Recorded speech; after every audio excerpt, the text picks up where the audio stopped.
চলুন আজ এমন একটা অসাধারণ যাত্রার গল্প শোনা যাক। এই গল্পটা এক সাধারণ প্রশ্নের শক্তি নিয়ে, কিভাবে শুধু একটা প্রশ্ন একজন মানুষের ক্যারিয়ারকে একদম কারখানার ফ্লোর থেকে কোম্পানির ডিরেক্টর পর্যন্ত নিয়ে যেতে পারে। চলুন সেই গল্পটাই আজ দেখি। শব্দটা খুবই সাধারণ, তাই না? কেন? কিন্তু ভাবা যায় এই একটা ছোট্ট প্রশ্নই ছিল এক অবিশ্বাস্য যাত্রার শুরু, একটা জার্নি যা কারখানার কোলাহল থেকে শুরু হয়ে পৌঁছেছিল সোজা কর্পোরেট বোর্ডরুমে। আমাদের এই গল্পের নায়ক, তার নাম আরিফ।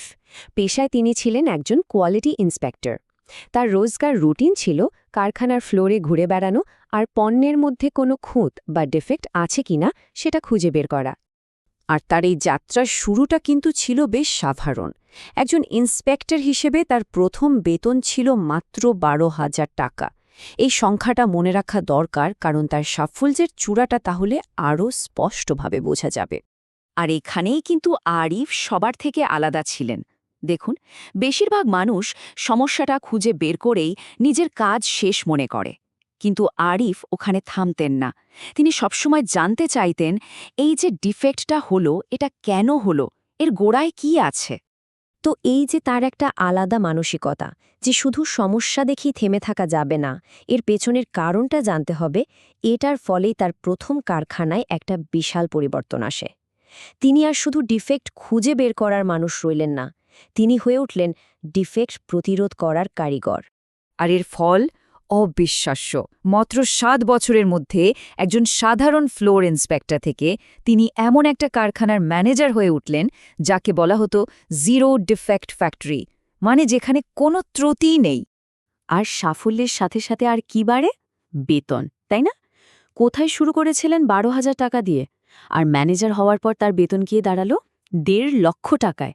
এটা আসলে শুধু টাকার অঙ্ক নয়, এটা ছিল তার পরিশ্রম আর মেধার একটা স্বীকৃতি। এখন প্রশ্ন হল, তিনি এটা করলেন কিভাবে? তিনি আসলে প্রত্যেকটা ছোট ছোট জিনিসের গভীরে গিয়েছিলেন। যেমন, সূচের তাপমাত্রা কেন বাড়ছে, সেলাইয়ের টানাপোড়েন কেন ঠিক থাকছে না, কোন কাপড়টা কেমন আচরণ করে, এই সব কিছুর কেন খুঁজে বের করে তিনি একটা সিস্টেম দাঁড় করালেন। এমনকি ডিজিটাল ড্যাশবোর্ড, এআই এর মতো আধুনিক প্রযুক্তিও ব্যবহার করা শুরু করলেন। এক কারখানায় তো সফল হলেন, কিন্তু গল্পটা তো এখানেই শেষ না। এরপর তার সামনে এলো আরও বড় একটা চ্যালেঞ্জ। একটা নয়, এবার তাকে দায়িত্ব দেওয়া হলো একসাথে 5-5টা কারখানার। আর তখনই তিনি একটা বড় জিনিস উপলব্ধি করলেন, যে কৌশল দিয়ে একটা ফ্যাক্টরি চালানো যায়, সেটা দিয়ে 5টা চালানো সম্ভব না। এখন আর শুধু ছোটখাটো অপারেশন বা ডিফেক্ট দেখলে চলবে না। এখন এমন একটা কর্পোরেট কালচার, একটা বড় কৌশল তৈরি করতে হবে যা পুরো সিস্টেমের ওপর প্রভাব ফেলবে। আর এটাই ছিল তার ক্যারিয়ারের আসল টার্নিং পয়েন্ট। আরিফ বুঝলেন, তার সেই মূল অস্ত্রটা, মানে কেন প্রশ্নটা, এখন আর শুধু কারখানার ফ্লোরে নয়, এটাকে প্রয়োগ করতে হবে পুরো কর্পোরেট লেভেলে। তো এই নতুন চ্যালেঞ্জের জন্য তিনি একটা নতুন স্ট্র্যাটেজি সাজালেন। প্রথমত, সব কারখানার জন্য একই রকম একটা কোয়ালিটি ম্যানেজমেন্ট সিস্টেম তৈরি করলেন।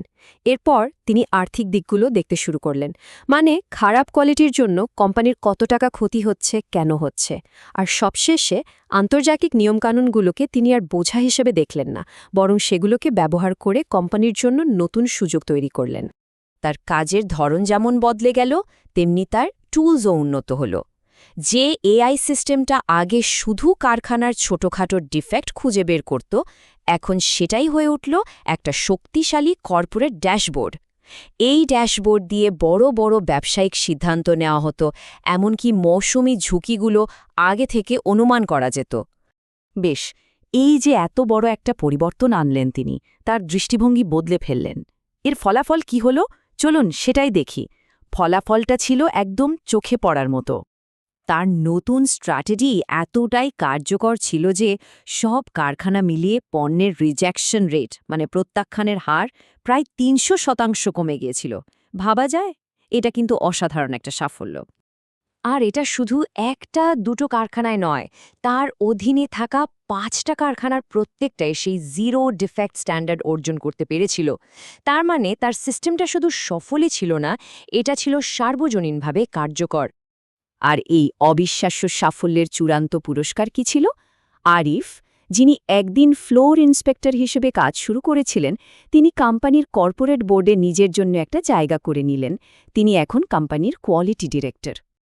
আরিফের এই পুরো যাত্রা থেকে সবচেয়ে বড় শিক্ষাটা কি? শিক্ষাটা হলো সাধারণ ম্যানেজার আর সত্যিকারের লিডারের মধ্যে পার্থক্য গড়ে দেয় এই কেন প্রশ্নটা। বেশিরভাগ মানুষই একটা পদে যাওয়ার পর প্রশ্ন করা থামিয়ে দেয়, কিন্তু সত্যিকারের লিডাররা কখনোই কেন জিজ্ঞেস করা বন্ধ করেন না, সে তিনি ফ্লোরেই থাকুন বা বোর্ডরুমেই।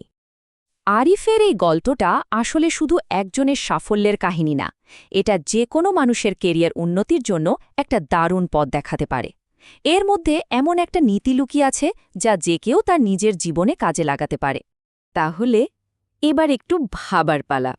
নিজের কাজ বা কেরিয়ারের দিকে তাকিয়ে ভাবুন তো, এমন কোনো একটা কেন আছে যা এখনও জিজ্ঞাসা করা বাকি রয়ে গেছে। কে জানে, হয়তো সেই একটা সাধারণ প্রশ্নই কেরিয়ারের পরবর্তী বড় দরজাটা খুলে দিতে পারে।